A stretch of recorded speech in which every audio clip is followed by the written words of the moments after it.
Well, these objects kept coming over at flying the same kind of formation that we fly in our fighters. Where were you flying?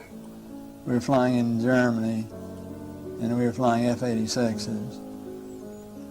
And they would come over and do the same maneuvers that we make, except every once in a while one of them would go zip. And you just can't do that in a fighter, a conventional fighter. Well, yeah, they weren't just random. They were flying fighter formations, very definitely under positive control. They're just typical saucer shape, double lenticular shape, metallic looking.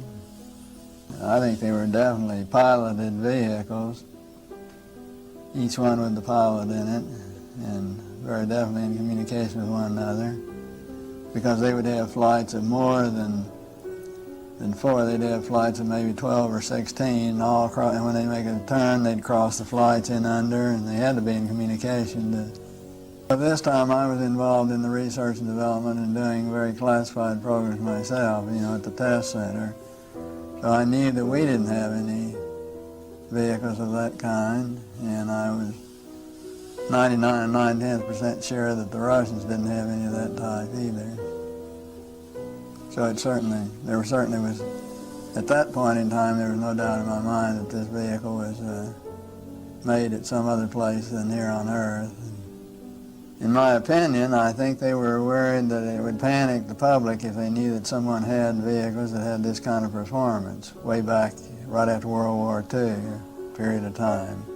So they started telling lies about it. And then I think they had to cover another lie, tell another lie to cover their first lie, and now they don't know how to get out of it. Now it's going to be so embarrassing to admit that all these administrations have told a lot of untruths that it's going to be embarrassing to get out of it.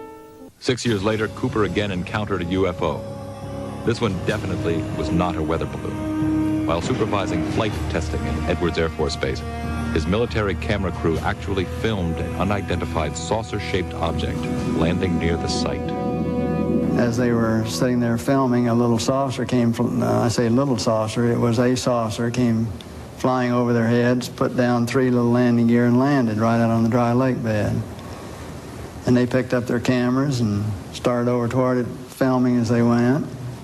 And when they got in fairly close to it, it lifted up, put the gear back in the wheel wells, tipped up, and took off at a great rate of speed. And so they came into my office and told me what had happened, and I sent them over to develop the film.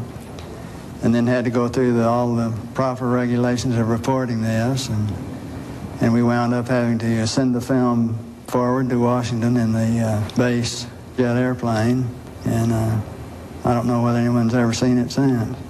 Now, the vehicle that you just described, how similar was it to the very first sighting that you had back in 1951? Quite similar. It was basically the same plan-form vehicle. They were double saucer, lenticular.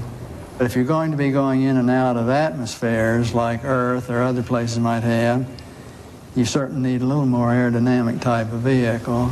And the saucer has the capability of going through the air at tremendous rates of speed and handling the bow and trailing wave without making shock waves. So it can be very silent while traveling at big rates of speed through the atmosphere. But sightings of UFOs weren't limited to the military. Cooper has commercial airline colleagues who've also seen UFOs. Yes, a friend of mine who was a captain on a major airline at night was flying along, noticed this, suddenly a big glow came off his left wing, and he looked out and this big saucer was sitting right off their wing. And so he turned, slide toward, and it moved away, turned back, and it moved back in position, and turned to his co-pilot and said, do you see what I see? And he said, oh, God, yeah, I do. And it trailed along with him for quite a period of time, then tipped up, climbed very steeply away. Years later, Cooper approached the United Nations with a proposal for a committee that would explore the UFO phenomenon. Right, now tell me about the letter to the UN.